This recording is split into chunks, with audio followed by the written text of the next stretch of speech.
Seja bem-vindo de volta ao Clube de Leitura Bíblica. Estamos no 11º dia. Hoje nós vamos iniciar um livro novo, o livro de Neemias.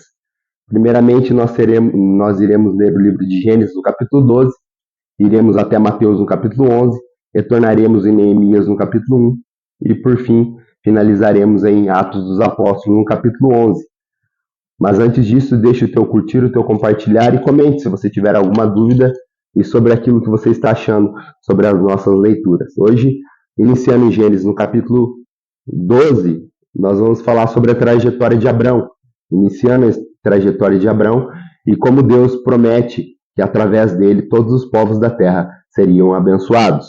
Diz assim, Gênesis capítulo 12, verso 1. Então o Senhor disse a Abrão, sai da sua terra, no meio de seus parentes e da casa de seu pai, e vá para a terra que eu lhe mostrarei.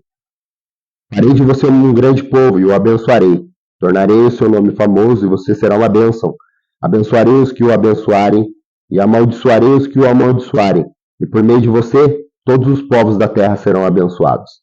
Partiu Abrão como ordenara o Senhor, e Ló foi com ele. Abrão tinha 75 anos quando saiu de Harã. Levou sua mulher Sarai, seu sobrinho Ló, e todos os bens que haviam acumulado seus servos comprados em Harã. Partiram para Canaã, para a terra de Canaã, e lá chegaram. Abrão atravessou a terra até o lugar do carvalho de Moré, em Siquém. Naquela época, os cananeus habitavam essa terra. O Senhor apareceu a Abrão e disse, a sua descendência darei essa terra. Abraão construiu ali um altar dedicado ao Senhor, que lhe havia aparecido. Dali prosseguiu em direção às colinas ao leste de Betel, onde armou acampamento. Tendo Betel e a oeste Ai, a leste, construiu ali um altar ao Senhor e invocou o nome do Senhor. Depois Abrão partiu e prosseguiu em direção ao Neguebe. Houve fome naquela terra, e Abrão desceu ao Egito para ali viver algum tempo, pois a fome era rigorosa. Quando estavam ao Egito, disse a Sarai, sua mulher, bem sei que você é bonita. Quando os egípcios a virem, dirão, esta é a mulher dele, me matarão, mas deixarão você viva. Diga que é minha irmã, para que me tratem bem por amor a você e a minha vida seja poupada por sua causa. Quando Abrão chegou ao Egito, viram os egípcios que Sarai era uma mulher muito bonita. Vendo-a, os homens da corte do faraó a elogiaram diante do faraó, e ela foi levada ao seu palácio. E ele tratando Abraão por sua causa, tratando bem Abraão por sua causa, e Abraão recebeu ovelhas, bois e jumentas, servos e camelos. Mas o Senhor puniu faraó e a sua corte com doenças graves, por causa de Sarai, mulher de Abrão. Por isso o faraó mandou chamar Abrão e disse, o que você fez comigo? Por que me falou que ela não me falou que ela era sua mulher? Por que me disseste que ela era sua irmã? Foi por isso que eu a tomei para ser a minha mulher. Aí está a sua mulher, tome-a e vai. A seguir, o faraó deu ordens para que providenciassem o necessário para que Abrão partisse com a sua mulher e tudo a que possuía. Vamos agora fazer a leitura lá no livro de Mateus, no capítulo 11, onde fala que João Batista envia os seus discípulos até Jesus e questiona sobre algumas coisas. Vamos ver quais são esses questionamentos e quais são as diretrizes que o nosso Senhor Jesus ele passa sobre algumas cidades, sobre quais seriam os rigores no dia do juízo final. Mateus, no capítulo 11, ele fala assim, no verso 1. Quando acabou de instruir seus 12 discípulos, Jesus saiu para ensinar e pregar nas cidades da Galiléia.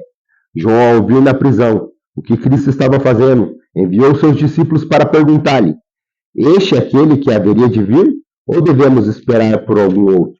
Jesus respondeu, voltem e anunciem a João o que vocês estão ouvindo e vendo.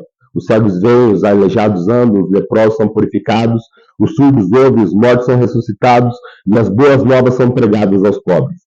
E feliz é aquele que não se escandaliza por minha causa. Enquanto saíam os discípulos de João, Jesus começou a falar à multidão a respeito de João. O que vocês foram ver no deserto? Um caniço agitado no vento? Ou o que vocês foram ver? Um homem vestido de roupas finas? Ora, os que usam roupas finas estão nos palácios reais. Afinal, o que vocês foram ver? Um profeta? Sim, eu digo a vocês, é mais do que um profeta. Este é aquele a respeito do que está escrito. Enviarei meu mensageiro à tua frente, e prepararei o teu caminho adiante de ti. Digo a verdade a vocês, Do meio dos nascidos de mulher não surgiu ninguém maior do que João Batista. Todavia, o menor no reino dos céus é o maior do que ele. Desde o dia de que João Batista até agora, o reino dos céus é tomado à força, e os que usam de força se apoderam dele. Pois todos os profetas e a lei profetizaram até João. E se vocês quiserem aceitar, este é Elias que havia de vir. Aqueles que têm ouvidos, ouça. Ao que posso comparar essa geração? São como crianças que ficam sentadas nas praças e gritando umas às outras. Nós tocamos flauta, mas vocês não dançaram. Nós cantamos um lamento, mas vocês não se entristeceram. Pois veio João, que jejuava e não bebe vinho, e vocês disseram, ele tem demônio. E o filho do homem, comendo e bebendo, vocês dizem, aí está um comilão e um beberrão, um amigo de publicano e pecadores. Mas a sabedoria é comprovada pelas obras que o acompanham. Então Jesus começou a denunciar as cidades em que havia sido realizado um dos maiores dos seus milagres, porque não se arrependeram. Ai de você, Corazim! Ai de você, Betsaida! Porque se milagres fossem realizados entre vocês, tivesse sido realizado em Tiro e Sidom, há muito tempo eles já haviam se arrependido, vestido roupas de saco e cobrindo-se de cinza. Eu afirmo que no dia do juízo haverá menor rigor para Tiro e Sidom do que para vocês. E você, Cafarnaum, será elevado até o céu? Não, você descerá até Hades. Se os milagres que em vocês foram realizados tivessem sido realizados em Sodoma, e ela teria permanecido até hoje. Mas eu afirmo no dia do juízo haverá menor rigor para Sodoma do que para você. Naquela ocasião, Jesus disse, eu te louvo, Pai, Senhor dos céus e da terra, porque escondeste essas coisas dos sábios e cultos e revelastes a esses pequeninos. Sim, Pai, pois assim foi do teu agrado, pois todas as coisas me foram entregues por meio do Pai. Ninguém conhece o Filho a não ser o Pai, e ninguém conhece o Pai a não ser o Filho, e a quem o Filho o quiser revelar. Venham a mim, todos que estão cansados e sobrecarregados, e eu darei descanso a vocês. Tome sobre o meu jugo e aprendam de mim, pois sou manso e humilde de coração, e vocês encontrarão descanso para vossas almas. Pois o meu jugo é suave e o meu fardo é leve. Nós hoje iniciaremos a leitura também de Neemias. No capítulo 12, Neemias, ele é contemporâneo de Esdras, e a tarefa dele é a reconstrução também, como Esdras, reconstrução de Jerusalém. E aqui ele começa a contar a história de Neemias, no capítulo 1. Ele diz assim, palavras de Neemias, filho de Acalias, no meio do Quisleu, no 20º ano, enquanto eu estava na cidade de Suzã, Anani, um dos meus irmãos, veio de Judá com alguns outros homens, e eu lhe perguntei acerca dos judeus que restaram, e dos sobreviventes do cativeiro, e também sobre Jerusalém, e eles me responderam, aqueles que sobreviveram ao cativeiro estão lá na província, passando por grande sofrimento e tribulação. O muro de Jerusalém está derrubado, e as suas portas foram destruídas pelo fogo. Quando eu vi essas coisas, sentei-me e chorei. Passei dias lamentando e jejuando, e orando ao Deus do céu. Então eu disse, Senhor, Deus do céu, Deus grande e temível, fiel à aliança e misericordioso com os que te amam e obedecem os teus mandamentos. Que os teus ouvidos estejam atentos, os teus olhos estejam abertos para a oração que teu servo está fazendo diante de ti. De dia e de noite, em favor dos teus servos, o povo de Israel. Confessa os pecados por nós, os israelitas, temos cometido contra ti. Sim, eu e meu povo temos cometido. Agimos de forma corrupta e vergonhosa contra ti. Não temos obedecido os mandamentos e aos decretos e às leis que deste ao teu servo Moisés. Lembra-te agora do que disseste a Moisés, teu servo.